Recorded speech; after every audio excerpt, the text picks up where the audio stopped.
First, let me thank Professor Chu Chi, because he's also served on the executive steering committee for this conference. And contrary to belief, you see, Wolverines and Spartans can get along very, very well. And we're both passionate about environmental health. You know, Wu, he's in environmental health sciences at the University of Michigan, and works in global public health and global environmental health. So I'm sure you found what Gertjen's remarks, very relevant to the work that you do. He is an expert in water microbiology, and in particular biofilms and how they interact. And he's also interacted with government and other partners such as FDA and NSF International. So he has a lot of experience in bringing people together. So I'm going to turn it over to you, Wu, to introduce your panel and get started on this great discussion. If you look at this slide here, our Michigan state is green, but our water here is blue. So this is how we work here at the Michigan, and this MindNet is really a demonstration in Michigan how we work together to address these public health issues and many other issues as well.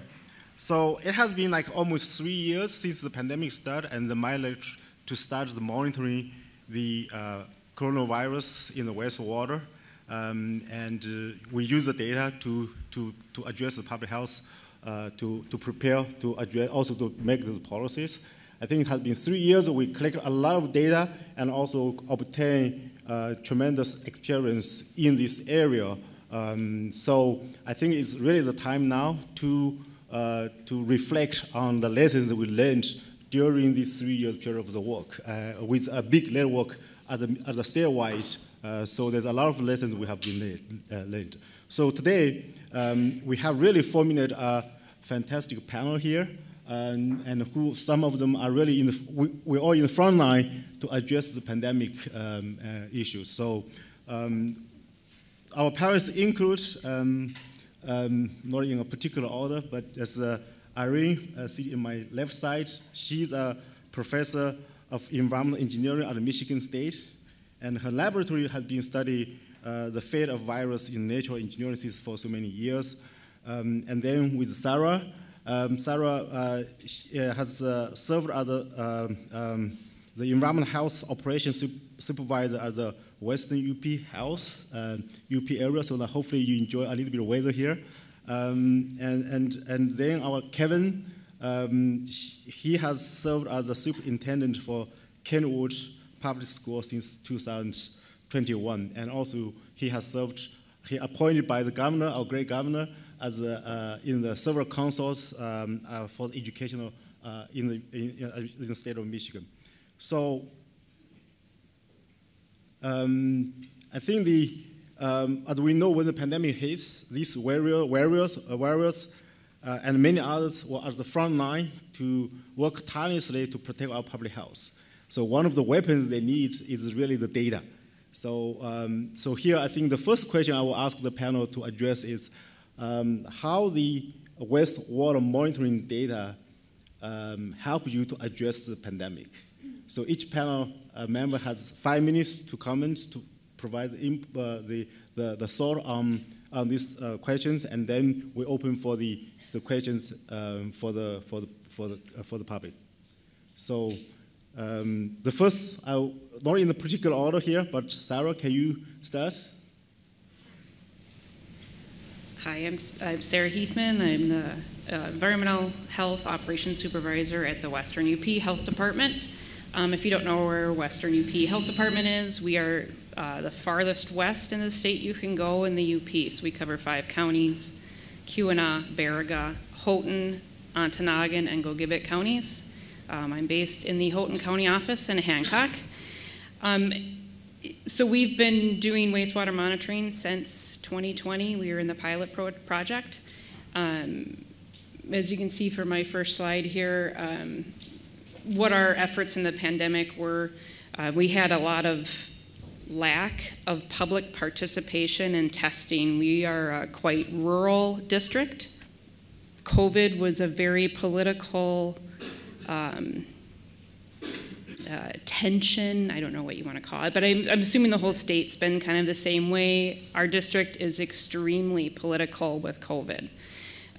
So we had a huge lack of participation in testing, and this wastewater surveillance has really helped us understand the pandemic, COVID levels in our area, and how to approach not only surveillance, but how to approach education in our district on public health.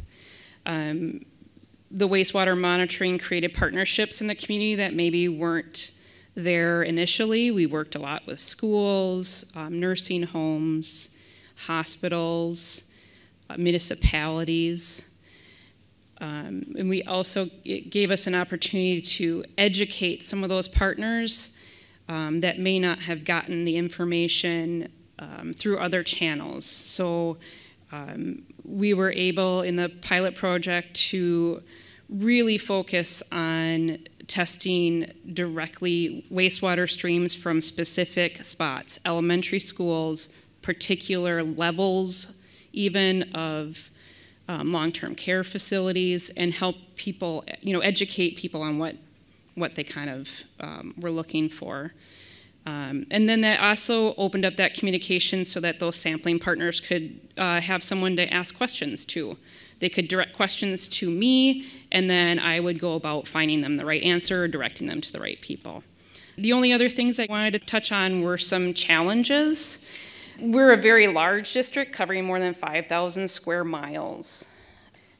We also have a long winter, including 2 weeks ago we had to cancel our wastewater transport run due to snow. It was just impossible to get on the roads. We don't collect the samples. We ask our wastewater partners to collect samples. So a lot of the utilities and municipalities collect samples. We pay them a per sample fee. And then we have a courier that goes around and picks up all the samples. A lot of our sample collectors work snow removal for the municipalities, so a lot of places just drop off in the wintertime. So that's one of our big challenges. Local politics, I already talked about. Another thing, during that pilot project, we worked with Michigan Tech University, did all of the lab work for us, the data analysis. They were in it as more of the research side of things, whereas us as a health department, we're looking for more of a surveillance and education in that aspect. We got delayed information on results because we just had differing ideals of what we were going to use this data for. We now work with Whitewater Associates, and they do a great job of communicating those results to us very quickly. Another challenge is we have just declining participation overall, and I think some of that has to do with, again, local politics. I'm hoping that if we can kind of change what we're looking at, we can, if we include other things, we can expand that.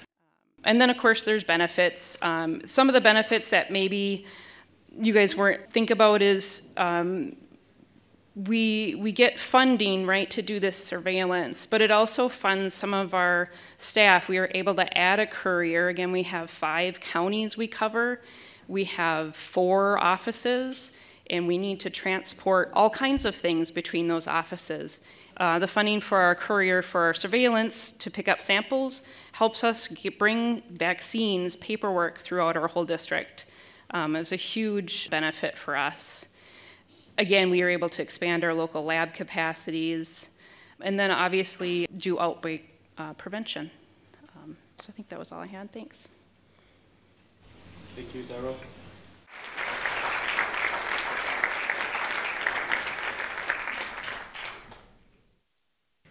So Ariane, from the lab, from the academia, can you comment? All right. First of all, it's a great pleasure for me to be here among all of you. What a beautiful group of people, all passionate to protect, working to protect public health. So it's a real pleasure for me to be here. Lessons learned. I'll summarize them in 3 bullet points that for this to work, It has to be a team effort. It really does work. And it can be expanded beyond SARS-CoV-2. Let's start with the team effort. So representing the Detroit team here, I'm a professor of environmental engineering at the College of Engineering here at MSU, but we are a group of partners, including the Great Lakes Water Authority, the City of Detroit, CDM Smith, the Detroit Water, Sewerage and Water Department, and then the Tri-County local health departments. Oakland County Health Department, Dr. Russ Faust is here with us today, Macomb County, Wayne County, a large group of people, and my graduate students that are in this table right there. We started working together. This project started in 2017, and since then we've been meeting regularly via Zoom. We've been working together, looking at data, making decisions. It really is a group effort. We started in 2017 with a grant by the National Science Foundation. At that time, COVID was not an issue. We focused on hepatitis A, herpes viruses, and other viruses. Then the pandemic started, so we started working with CDM Smith with a grant from them. Then the Great Lakes Water Authority started funding us, and they're still funding our lab. Then more funding from the Michigan Department of the Environment, Great Lakes and Energy, and now Michigan Department of Health and Human Services. So it's an ongoing effort, and through all of this, we've been working with our partners as a group, a very tight group with discussions about issues, significance, what the data mean, and that's been our core here, that we want to work together and make sense of what we do. So it really works. We can predict the fluctuations of COVID outbreaks, of the COVID outbreak, and I'll focus on the COVID work now. So we've published a few papers, and as an example here, if you look at the authors list, our graduate students are included, all epidemiologists from the 3 Tri-County health departments, City of Detroit people. So we were able to get a 5-week warning of COVID-19 peaks prior to Omicron. Another example is we developed some simple methods. For the first paper I showed, we just used some more complex models for prediction. But then we also thought that it would be nice if we can develop some simpler methods, so a person that looks at the data at the website can make some simple calculations, the general public, and see if they can get warnings with some simple methods. And then another publication, we went out in the sewer shed and looked at neighborhood occurrence, and we were able to estimate the per capita disease level. Our system works really well, and it can really assist the health departments in understanding what's coming and get ready for it. Now, the last point I want to make, the last lesson we learned, is that it can be expanded. It can be expanded beyond SARS-CoV-2.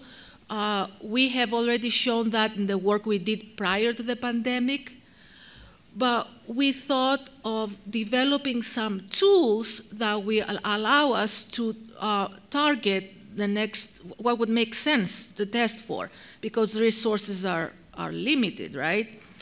So what we did is we developed, as a group, we developed a ranking system for prospective testing in Detroit. You can see that in the poster section. And this is for reportable diseases. So we took data, clinical case data, from 2014 to 2021, and we looked at incidences, and we calculated some statistics, some trends, some ratios. What are the ratio of incidents in the Detroit Tri-County versus the whole state of Michigan? And then we also looked into the R0 value, which shows the severity of disease, and then some binary parameters, whether the disease is in the reportable diseases, whether it's a bioterrorism agent, if it's in the EPA contaminant candidate list.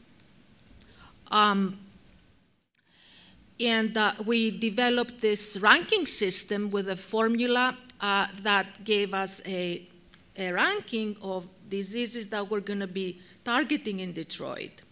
And by the way, the ranking in Detroit is different than the ranking in a rural area in Michigan.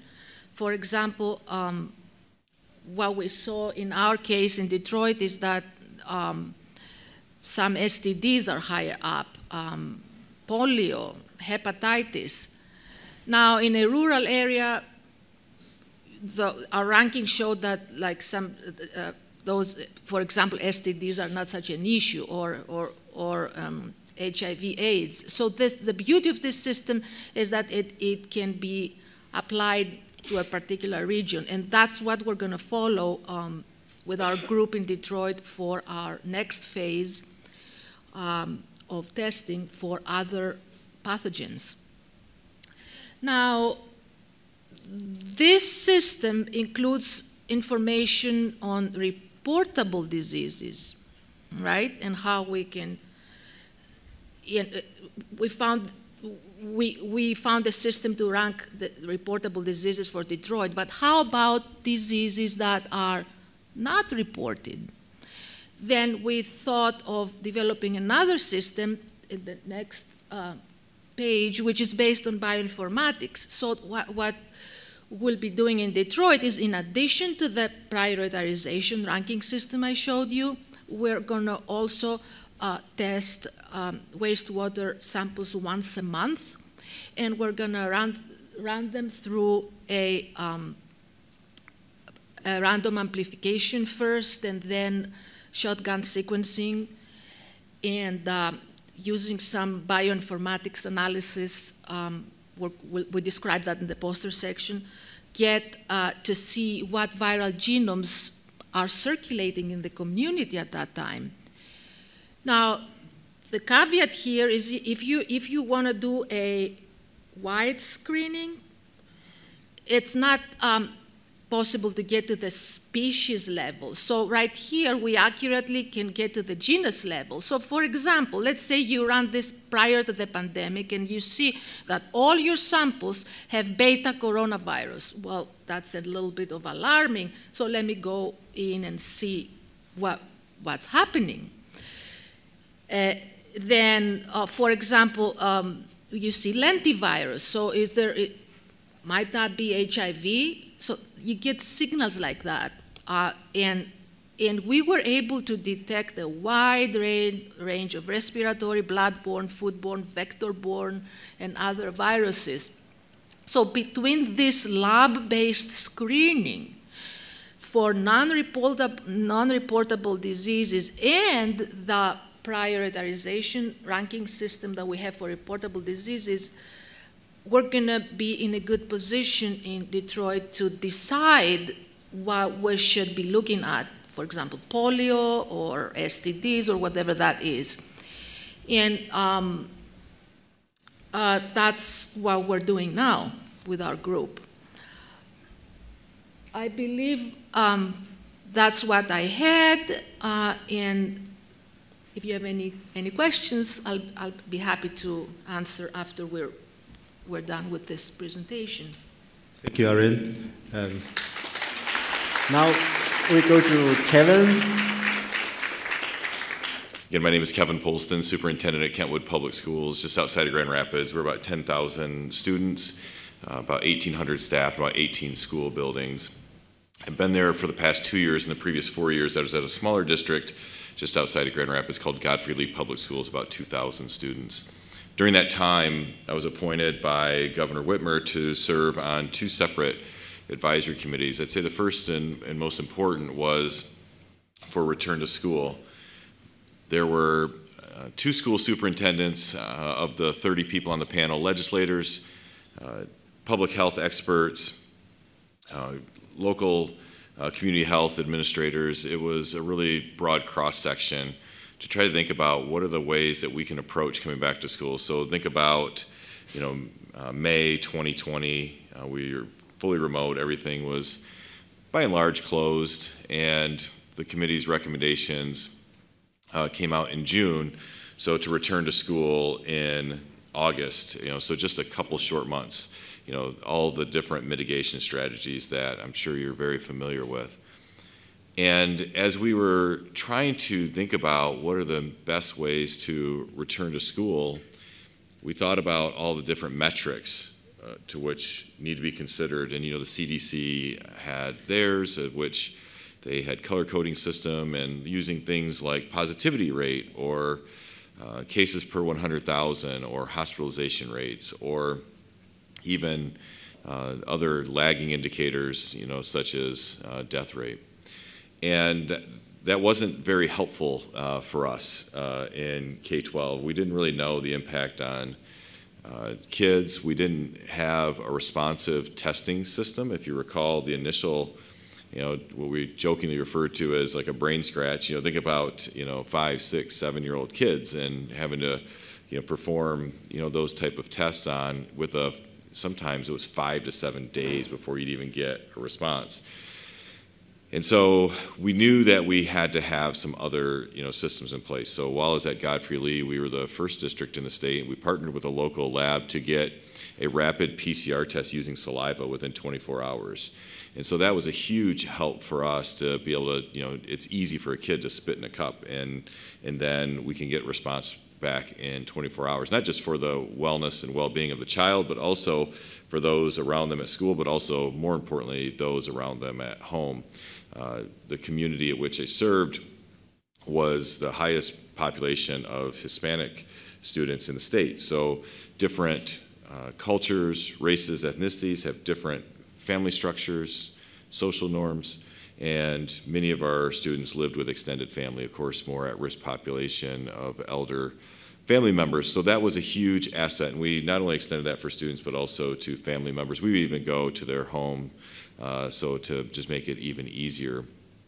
And it still was a responsive measure. And so if you recall, even moving into the 21-22 school year, the November of 21 Omicron variant, we got up into about 45% positivity rate.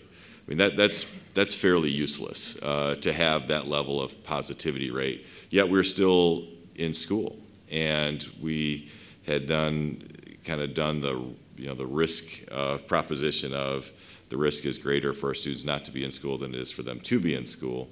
Yet we still had these lagging indicators. And so when I was approached by Grand Valley State University and the Kent County Health Department about being one of the sites for surveillance testing, and had done a lot of research on what are those leading indicators for COVID, and surveillance testing had been really the go-to, or I'd say even gold standard, not even widely applied, but we were very excited about just having that tool in our belt as just yet another measurement, for our students and families, and most importantly for our community.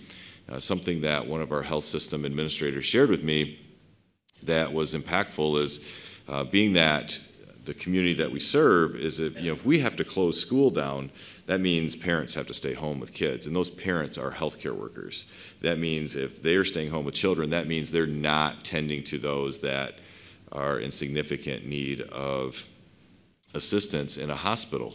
And so that made it all the more important, for us, not just to keep school open for our kids, for learning, but also, for just the wellness and safety of our community.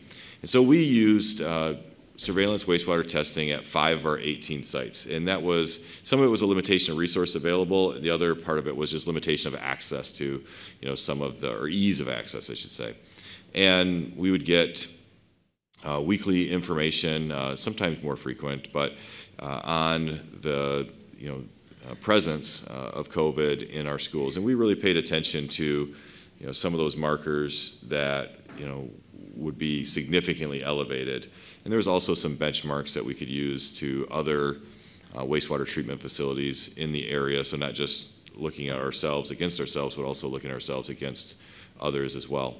So we really saw that as just another piece of data to use. Keep in mind, public schools get used by a variety of community entities. So on the weekend, you may have a sports tournament, or in the evening you may have clubs or activities, like Girl Scouts or Boy Scouts. And so it wasn't necessarily a direct correlation to the prevalence within the school community, but certainly was a marker within the community, as a whole. So we couldn't necessarily use it as, there was no, silver bullet, so to speak, of if X, then Y. That just didn't exist with COVID. And so, and we studied it quite a bit.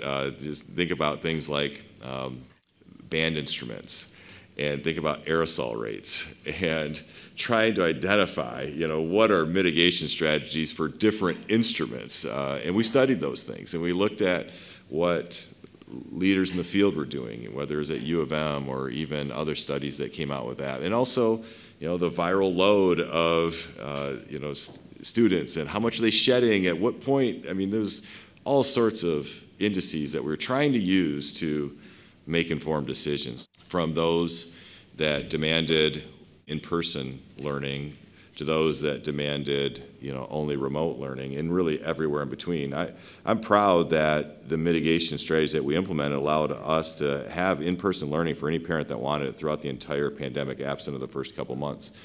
And really, I think the data helped drive those decisions, and also what the research suggests about the mitigation strategies. So I'm hopeful that surveillance testing can be used in more broad application. You may not know, or some of you I'm sure know, but each week public schools are required to submit data on communicable diseases that are reported. So every Friday we're submitting that to the health department. Well, that's an inexact science. Those are things that we're requiring on self-reporting of parents. And at various times in my experience in about 25 years in public education, we've had all sorts of things from scabies to MRSA to swine flu to, of course, COVID. So how can instruments like this better inform decision-making in more of a leading manner than our current method, which is really responsive and lagging, that may not serve to prevent spread of communicable diseases that could have an adverse impact on our community. Thank you. Thank you, Kevin. Thank you again. So now I have a few prepared questions for the panel. I already touched upon a few aspects on that related to the wastewater monitoring data. So I really echo what Irene just mentioned, that it's really teamwork and partner with different stakeholders to address this public health crisis. So one of the questions related to the wastewater monitoring data lesson learned from Irene, from academia here, what data you can provide or you cannot provide when you speak with health department, with the city. So from your perspective, what's the data you can provide or you cannot provide? The data we can provide is the measurements, the lab measurements, but they're going to be meaningful only if we consult with the health departments and the wastewater utility ahead of time. So we collect the samples at the right location, at the right time. We get information about the capture area, so we can correspond with population demographics. We can correlate with clinical health data. So it's not a one-way interaction. It is it's back and forth. And then we give data and we get data, and it's not, so we work closely with the health departments. We work closely with the wastewater utility, where they give us flow data, right, for example. And then we work with a private consulting firm, C.D.M. Smith, where they know what's underneath the ground, right? What's the map of the sewer lines? What are the capture areas? And then what are the demographics of the people in that area? So it's back and forth interaction. And we do that every 2 weeks. We do that, and then we adjust what we measure, right? So I don't know if I answered your question. That's great. Okay, thank you. So my next question is from the kind of the end user, but also from the front line. You try to get the data. So what do you think about the limitations and also the bias of the wastewater monitoring data? So Sarah and Kevin?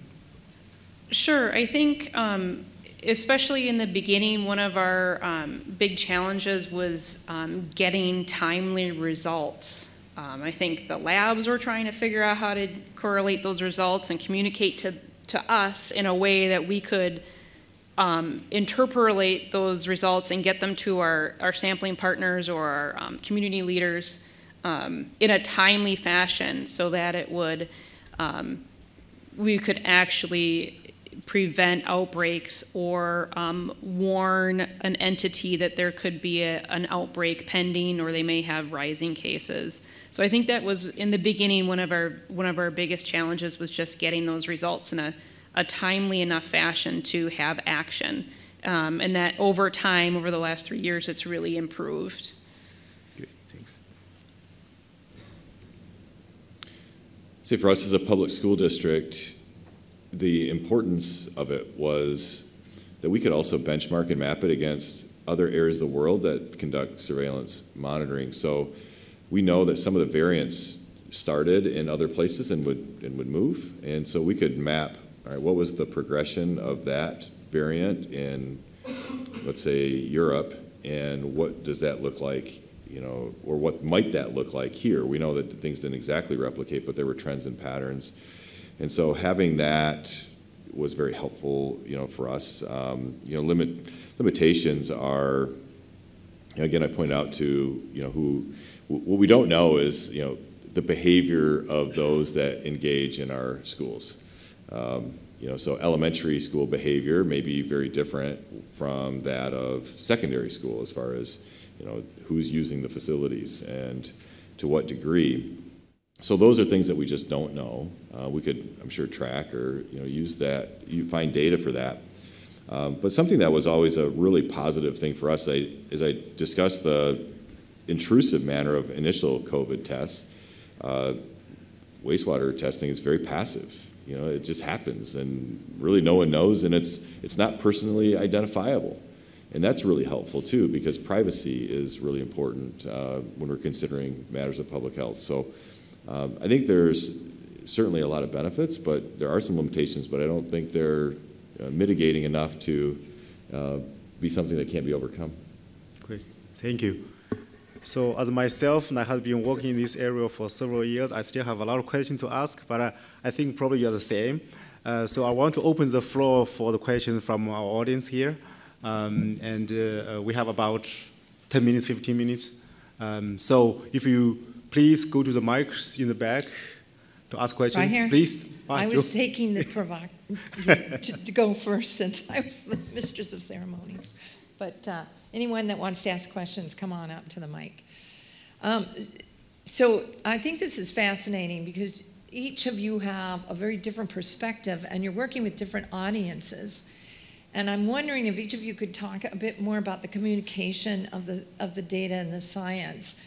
I mean, Kevin, you're talking about teachers and maybe parents and maybe the students, and you've got rural communities and politics involved, and Irene, you're working with, with a very large city, and so you all have very different populations that you're working with, and I'm wondering if you could maybe address what you think are the, lessons you've learned about communication of the results. And clearly I understand, the idea of needing the results faster. That was always, I think, an issue. But, I don't know. Kevin, maybe you can start.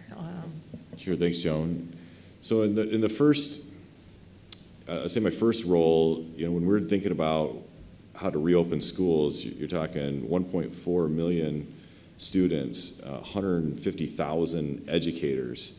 The gravity of, in many cases, life and death decisions is never lost on me as a school superintendent. Our parents are entrusting their most prized possession with, me and our staff every day for sometimes more time waking hours than they spend with their own child. I mean, that's a significant, responsibility. And so when making decisions about the safety, there are various stakeholder groups. They have different needs, but communication in a clear, transparent, and open manner is essential. Their fact in our society is up for debate, and science is up for debate for some. And so how do you go about engaging community in how you came to the decisions, whether it's regarding mitigation strategies, school opening, closing, et cetera, is you have to be clear, consistent, and transparent in all that you do. And I think that was really important, for us. There were, in Michigan, we didn't have a huge pushback from organized labor across the state as in other states did. And I think that's a tribute to the public health experts in our state, at MDHHS, all across our public health administrators. And I think that communication of accurate, transparent information was a key part of that. So I totally agree. Just being super upfront with everybody. Also thinking that who you're communicating with are, most of them, not all, a lot of them are, but a lot of them aren't scientists. So it has to be simple. You have to be, here are your results. Here's a graph you can see if you're trending upward. We would specifically spell out which way you were trending depending on who the sampling partner was. Just being simple. Giving them all the resources. So every week we send them an email with the same attachment so that they know exactly where to go if they have questions. And then kind of on the other side of that, we've been slowly losing some of our sample partners because I think we all understand that ignorance is bliss. So some people just don't want to know what's happening. Because then they can plan things according to not knowing. So yeah, simple, transparent. For the last 3 years on Wednesdays at 11:30, we meet as a group, and that group includes very different people. It includes academics, postdocs, graduate students, master's students, undergraduate students, medical doctors, there's one right there, Dr. Faust, epidemiologists, local health department epidemiologists, engineers at the wastewater utility, the Great Lakes Water Authority, CDM Smith, and we have guests sometimes from other states, other public health labs. So, and we show the measurements. And then it took us a while to learn how to speak the same language because we were people from different parts of different types of education, different points of view. So you got to have a medical doctor speaking with a lab person, with a wastewater operator. I mean, a data analyst. So we built that over the years through open communication, regular open communication, questions, answers. No one is the expert in that team. We are all ignorant and all experts, so we educate each other. And then the goal is to help the health department do a better job with protection of public health. And what we do is just one aspect of it. There's many other things that they do. And then for me, as an academic, the ultimate goal is to publish. So we always publish our methods and outcomes so that other people around the world can do that. So I personally don't have any direct communication with the public, but through the health departments, then they deal with the public. That's it. Great, thank you. I think before the pandemic, probably very few people heard the word wastewater based epidemiology or wastewater monitoring. But now I think it's if you ask the public, general public, then they know, they ask you about the wastewater monitoring. And every time when I talk with my friends or families, we mention the wastewater monitoring, they say, oh yeah, that's cool. So I think the wastewater monitoring, I mean, the data now is really rooted in the public, and as our keynote speakers just mentioned, that's really a bright future for this field. But yes, we do need to have the experts in the way to analyze the data, to identify the data, and then also to represent the data to the public so that they can understand what's going on in this field. So please. So on the topic of data, I know sometimes as scientists we like to overshare and give out a lot more information, and sometimes we undershare. So I think from your perspectives as end users, what do you think would be meaningful data to you guys? I know you talked about trends or simple graphs, but from what you have been receiving, what would you think would be more meaningful? We have state dashboards, different dashboards available for public as well. Would it what else is missing in that communication piece between the end users, from your perspectives, if you would like to share that?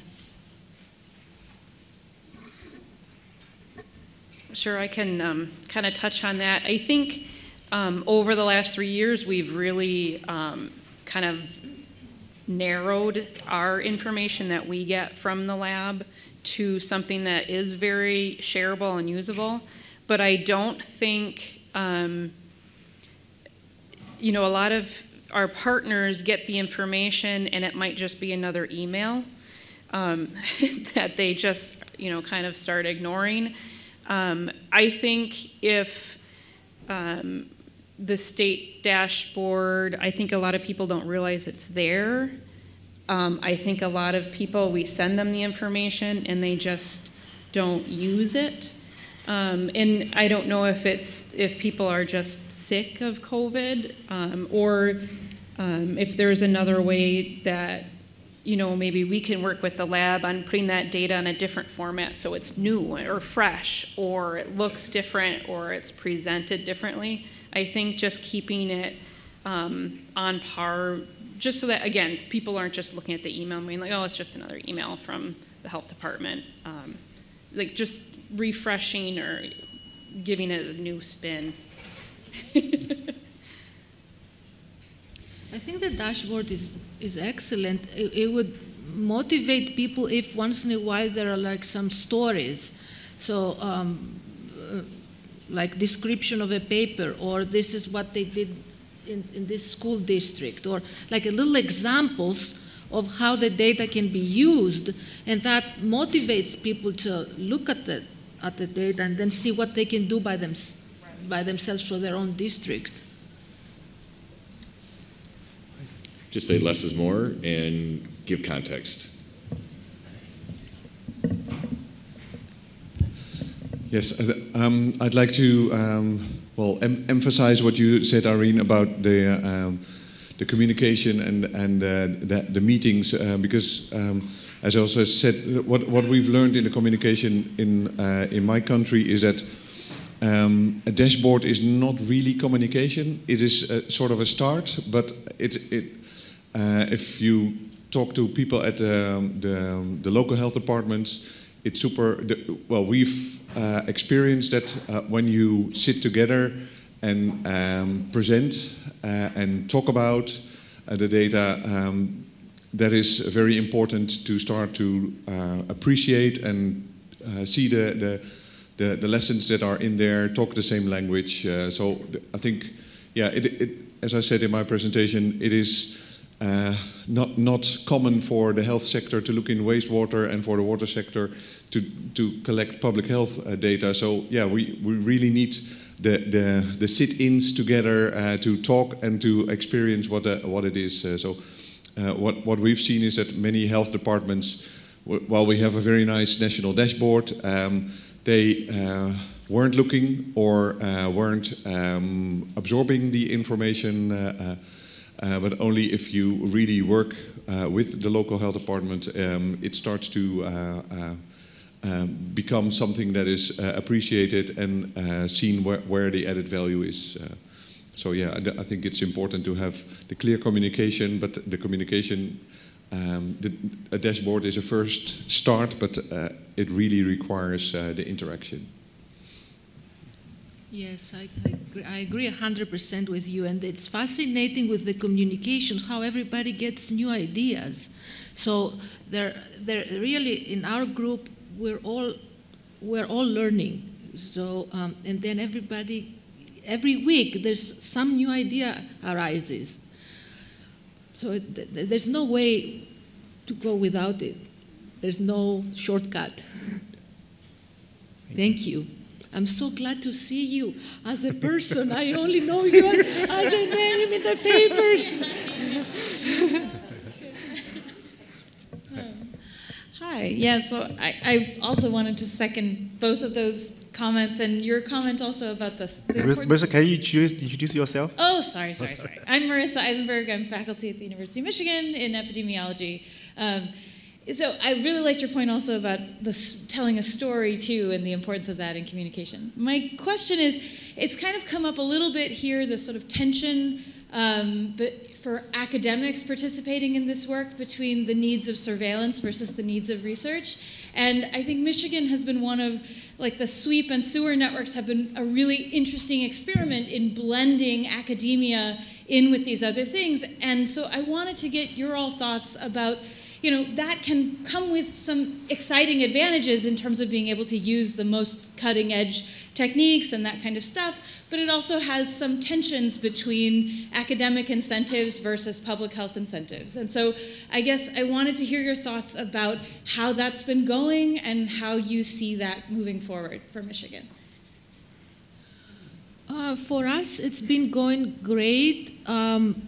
We are fortunate to have the support of the Michigan Department of Health and Human Services. We wouldn't have done anything without them. But we also are privileged to have engaged the Great Lakes Water Authority so we can do more with the same samples. So what we try to do is work on different levels. So we do the required monitoring, and we analyze the data with different methods, and we publish on those. But at the same time, we also always try to figure out something new, a new method, a new target, a new approach. And so far it has been working great, and those interactions are fantastic in terms of like how about, and like the early warning method. So we came up with this complicated model, right, that works really well. But how useful is that?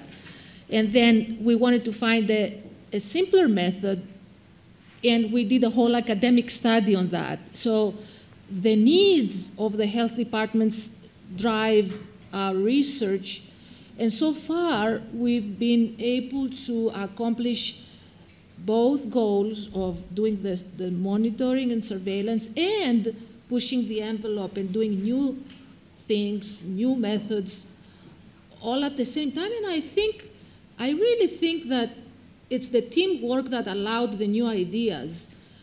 So for our group, there's no limitations. I think everything, the way we work, new ideas are generated, but it took us years to get there. You first have to learn how to communicate.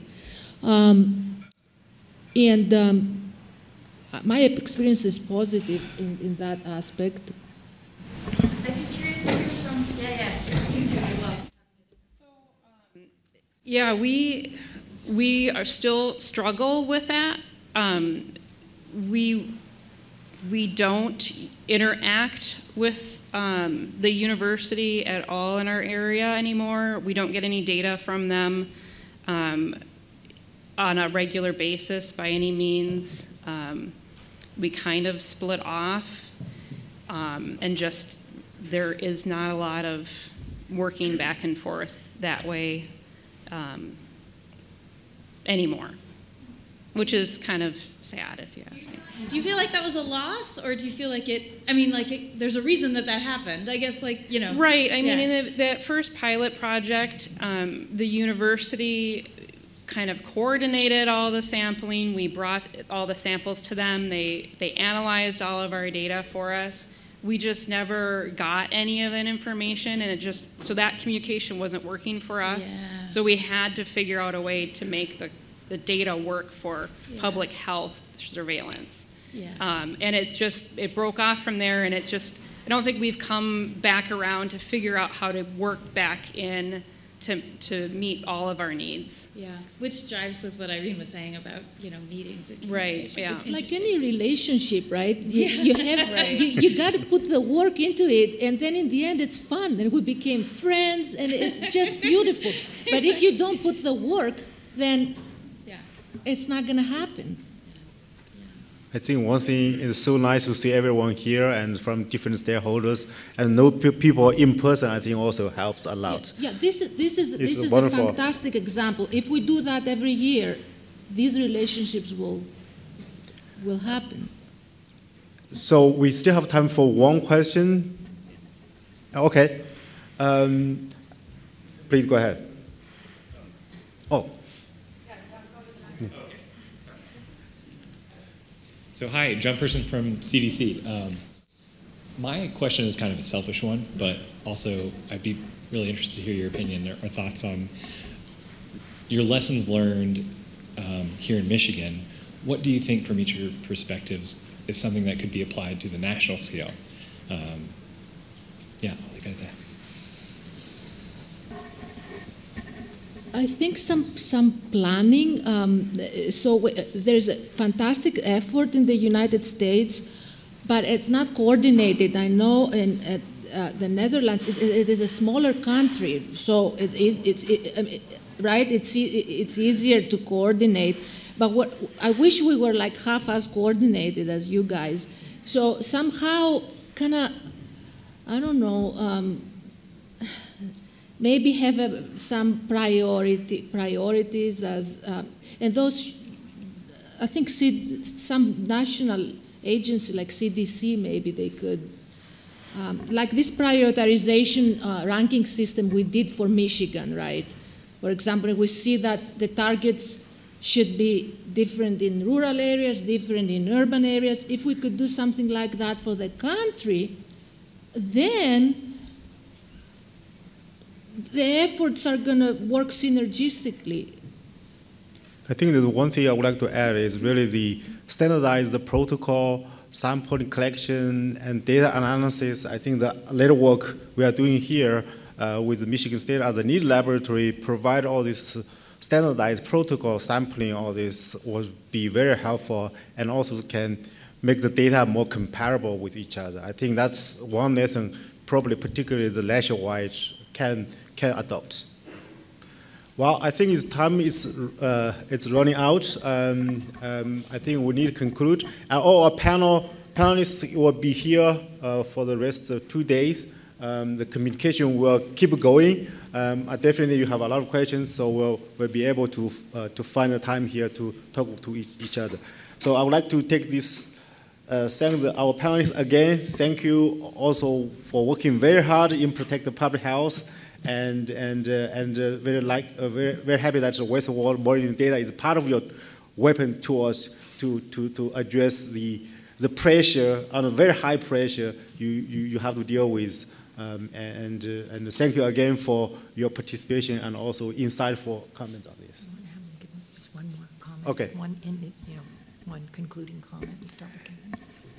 So Joan just asked me about, now we have 1 minute, maybe 30 seconds for each of you to give one key lessons learned from this effort. Irene? Okay, I think this is just the beginning. We can do amazing things with wastewater surveillance. We've proven the basics with COVID, but this is honestly just the beginning, and we've seen what they were thinking in the Netherlands. This has a lot of power, for sure. Thank you. Yes, I agree. I think this kind of opened at least my eyes about how we can still conduct public health monitoring of our areas, our state, the country, as to public health issues in a politically polarizing community as we are, that we can still do this and have it be, like you said, almost anonymous, I think is really interesting. I'd say this served as a wake-up call to the importance of public health and things like public education, how we can put those two together. So I'd say now is the time to invest in the infrastructure to prepare us for the next, because it's not a if, it's just a when. Great, thank you again. Let's give them another round of applause for their insightful comments.